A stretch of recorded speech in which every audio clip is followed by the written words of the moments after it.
नमस्कार दोस्तों। जैसा कि कल हमने वीडियो में पढ़ा था अपने क्लास में सांख्यिकी के बारे में, और उसके बाद सांख्यिकी को जो तीन आंकड़े होते हैं, तीन प्रकार के आंकड़े होते हैं, उनके बारे में, तो उसी को हम एक बार रिवाइज करते हुए आगे बढ़ने का प्रयास करते हैं। चलिए, सबसे पहले चीज सांख्यिकी क्या है। तो कल भी हमने बताया था कि कई आंकड़े होते हैं जो इधर उधर बिखरे हुए होते हैं। उन बिखरे हुए आंकड़ों को एकत्रित कर लेना और उसके बाद उनका विश्लेषण करना सांख्यिकी कहलाता है। सांख्यिकी में हमने बताया कि आंकड़े जो है वे तीन प्रकार के होते हैं। पहला है व्यक्तिगत श्रेणी का आंकड़ा, दूसरा खंडित श्रेणी और तीसरा सतत श्रेणी, जिसमें हमने पहला यानी कि व्यक्तिगत श्रेणी के विषय में कल हमने पढ़ा था। व्यक्तिगत श्रेणी में हमने क्या पढ़ा था? व्यक्तिगत श्रेणी में हमने पढ़ा था कि कोई आंकड़े यदि एक एक टर्म में हो, जैसे कुछ बच्चे हो जिनका प्राप्तांक दिया हुआ हो, कितना नंबर पाए हैं वे, मान लीजिए 50 नंबर का पेपर है, उसमें वे कितना नंबर पाए हैं यह दिया हुआ है। तो यह कैसा हुआ? जैसे कि है 25 नंबर किसी का है, एक लड़का ए है उसका नंबर 25 है, एक लड़का बी है उसका नंबर 30 है, एक सी है उसका 35 है। अब हमने क्या बताया? तीन बच्चे हैं, तीनों का नंबर हमने बताया। तीनों का नंबर क्या हम ऐसा कह सकते हैं कि सी के जैसा कोई और नंबर पाया है? तीन ही बच्चे हैं, तीसरे का नंबर 35 है, तो क्या इसके जैसा कोई और नंबर पाया है क्या? 35 नंबर कोई और पाया है? नहीं पाया। इसको हम समूह में नहीं बांट सकते हैं। तो जब कोई चीज का समूह ना बनाया जा सके, अगर मान लीजिए 5 बच्चे 50 बच्चे होते, उसमें 5 बच्चे 25 नंबर पाए होते, तो हम कह देते ना कि ये 5 बच्चे 25 नंबर पाए हैं, तो वे क्या हुआ? उनका समूह हमने बना दिया। लेकिन यदि हम समूह नहीं बना पा रहे हैं तो वे कैसा हुआ आपका?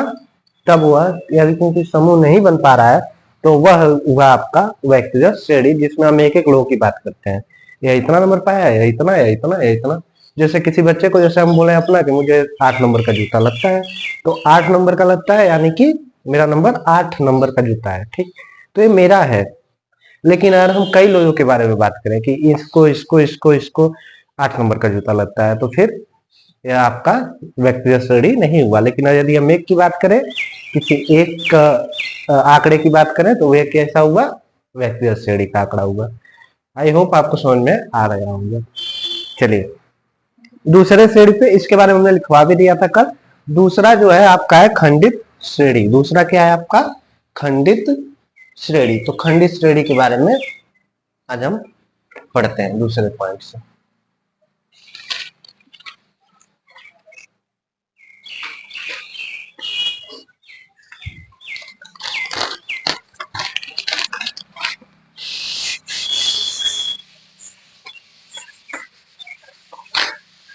दूसरा आपका है खंडित श्रेणी। लिख लीजिए आप, नंबर 2 खंडित श्रेणी। खंडित श्रेणी क्या है इसको भी समझ लेते हैं। देखिए, खंडित श्रेणी को समझना बहुत आसान है, क्योंकि आपने व्यक्तिगत को समझ लिया है। अब हम खंडित की बात करते हैं। व्यक्तिगत में हम क्या कर रहे थे? किसी भी, जैसे 35 नंबर था ना, तो हमने कहा कि एक क्लास है, क्लास में 3 बच्चे हैं, एक का नंबर 35 है, एक का 30 है, एक का 25 है। तो तीनों का हमने अलग अलग नंबर बताया, तो ये कैसा हुआ? खंडित श्रेणी में आया। लेकिन यदि हम ऐसा करें कि तीनों का अलग अलग नंबर ना बता के एक क्लास में मान लीजिए 10 बच्चे हैं, कितने हैं? 10 बच्चे हैं, और हम बोले कि इसमें से 3 बच्चों का नंबर 10 है, 3 बच्चों का नंबर 15 है, 2 बच्चों का नंबर कुछ भी ऐसा 20, 2 बच्चों का 20 नंबर जैसे बता रहे हैं, 2 बच्चों का नंबर 18 है, 2 बच्चों का नंबर 5 है। अब हमने क्या बताया? दो दो बच्चों, इधर छात्र है, इधर उनके प्राप्तांक है। अब इसमें क्या होता है? इसमें क्या किसी एक के बारे में हम बात कर रहे हैं? नहीं, हम इसमें कई खंडों में बात कर रहे हैं, लेकिन एक के बारे में बात नहीं कर रहे हैं, बल्कि हमने क्या बनाया है? समूह बनाया है। 3 बच्चों का नंबर 10 है, एक बच्चे का नंबर नहीं, 3 बच्चों का है, तो यानी कि एक समूह बना। लेकिन एक तरह से व्यक्तिगत श्रेणी ही है, लेकिन इसमें एक की बात नहीं की जा रही है, इसमें हम एक से अधिक लोगों के बारे में बात कर रहे हैं। 3 बच्चों का नंबर 15 है, 2 बच्चों का नंबर 18 है, 2 बच्चों का नंबर 5 है। जूता वाले एग्जाम्पल समझिए। यदि एक बच्चे का, मान लीजिए हम कह रहे हैं कि एक बच्चे का नंबर, इस बच्चे का नंबर 8 नंबर है, जूते का नंबर, ठीक है, 8 नंबर जूते का नंबर है, मान लेते हैं हम। लेकिन ये हमने एक लोगों के बारे में बात की तो ये कैसा हुआ, व्यक्तिगत श्रेणी हुआ। लेकिन यदि ऐसे हम बोल रहे कि इसमें देखिए आपका जो है 3 बच्चों का नंबर 8 है, जूते का नंबर 8 है, 3 बच्चों का जूते का नंबर 6 है। अब हमने 3 लोगों के बारे में बात की, या 4 लोगों के जूते का नंबर 5 है। अब हमने यह बात की तो हमने एक व्यक्ति की बात नहीं की, एक समूह का निर्माण किया और उस समूह के निर्माण करने के बाद हमने बताया कि किसका कितना नंबर है। तो जब हम ऐसा करते हैं तो इसको हम बोलते हैं खंडित श्रेणी, क्योंकि हम इसको कई खंडों में बांट सकते हैं। तो इसको हम क्या बोलते हैं, खंडित श्रेणी। तो इसके बारे में थोड़ा सा आप लिख लीजिए।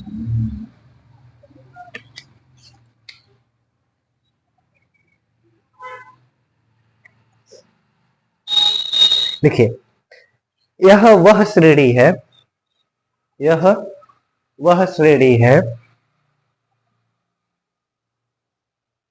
जिसमें डेटा को, डेटा यानी कि आंकड़ा, जिसमें डेटा, कोष्टक में लिख दीजिए आंकड़ा, यह वह श्रेणी है जिसमें डेटा को कई समूहों में बांटा जाता है, कई समूहों में बांटा जाता है और प्रत्येक समूह की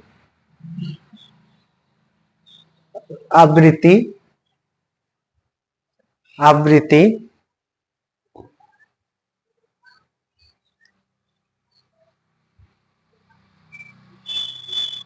बताई जाती है।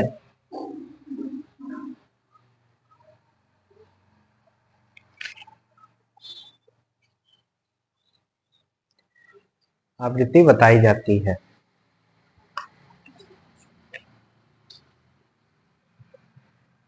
तो ये आपका दूसरा श्रेणी हुआ खंडित श्रेणी।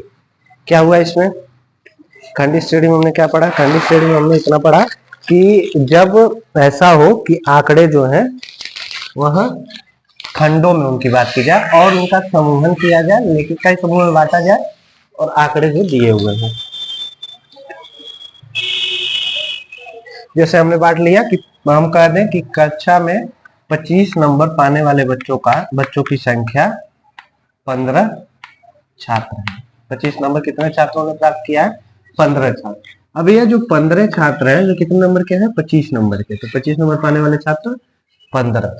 या जो 15 छात्र हैं इनको हमने एक, इनका समूह बनाया जा सकता है, हम इनको खड़ा कर सकते हैं कि वे 15 एक साथ खड़े हो जाए। हम एक की बात नहीं कर रहे, कोई एक नहीं पाया, लेकिन हो सकता है 50 नंबर कोई एक ही छात्र पाया हो, तो वह क्योंकि अकेला है तो इसके आंकड़े को हम क्या कहेंगे, व्यक्तिगत श्रेणी। और क्योंकि ये 25 लोगों का है, एक से अधिक लोगों का है, और एक श्रेणी बना ना कि हमको 15 छात्र, 25 नंबर वाले छात्र, फिर एक श्रेणी हम बना सकते हैं 20 नंबर वाले छात्र, एक श्रेणी बना सकते हैं 15 नंबर छात्र। जैसे 20 नंबर के मान लीजिए टेस्ट हो रहा है, तो एक का हो सकता है 5 नंबर वाले छात्र, एक हो सकता है 10 नंबर वाले छात्र, 20 नंबर वाले छात्र, और 15 नंबर वाले छात्र और 20 नंबर वाले छात्र। अब इसमें 5 वाले मान लीजिए 4 छात्र, 3 2 1, ये हमने बांट लिया। तो क्योंकि हमने कई श्रेणियां बनाई और श्रेणियों में हमने कई छात्रों को रखा, एक समूह बनाया, तो इसको हम क्या बोलेंगे, खंडित श्रेणी। लेकिन यदि हम किसी एक की बात करें कि जैसे आप हैं तो आपने कक्षा में 5 नंबर प्राप्त किया है, तो यह कैसी श्रेणी हुई, ये आपकी जो श्रेणी हुई, यह श्रेणी है आपकी व्यक्तिगत श्रेणी, क्योंकि केवल आपके बारे में बात की जा रही है। तो ये खंडित श्रेणी व्यक्तिगत श्रेणी का अंतर है। एक एग्जाम्पल लिख लीजिए, शायद आपको बात समझ में आए।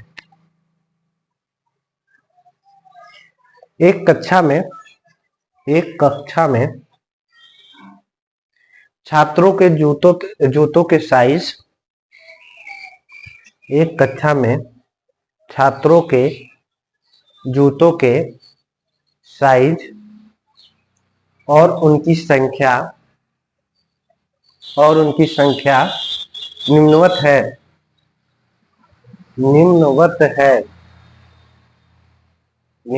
है।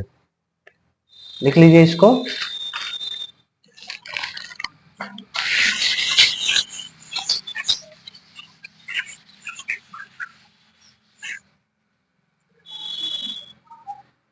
एक तरफ लिख लीजिए साइज, मतलब कितना साइज है, और एक तरफ कितने छात्रों की संख्या उस साइज के जूते को पहनने का। नोट में ये नीचे लिख लीजिए। तो मान लीजिए साइज 6 है, 7 है, 8 है, 9 है, और जो छात्र हैं उनकी संख्या 5, 4, 8, 7 यह हुआ।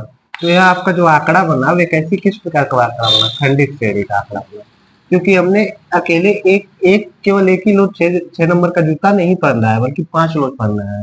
तो ये कैसा नंबर है, यह खंडित श्रेणी है, क्योंकि इसमें एक से अधिक लोग है और एक आंकड़ा जो बन रहा है वे एक के बारे में बात नहीं की जा रही है, एक समूह के बारे में बात की जा रही है। जैसे यदि हम कहें तो 5 लोगों का जो समूह है, 5 लोग इकट्ठा हो जाए ना, तो 5 लोगों का जो समूह है वह किस नंबर का जूता पहनता है, 6 नंबर का। नीचे वाले 4 लोगों का समूह 7 नंबर का, 8 वाले समूह 8 नंबर का, 7 वाले समूह 9 नंबर का। तो हमने ये बता दिया है ना, एक समूह बना के। तो जब समूह हम बना देते हैं और तब आंकड़े देते हैं तो उसको हम खंडित श्रेणी कहते हैं। ये हुआ आपका, ठीक है।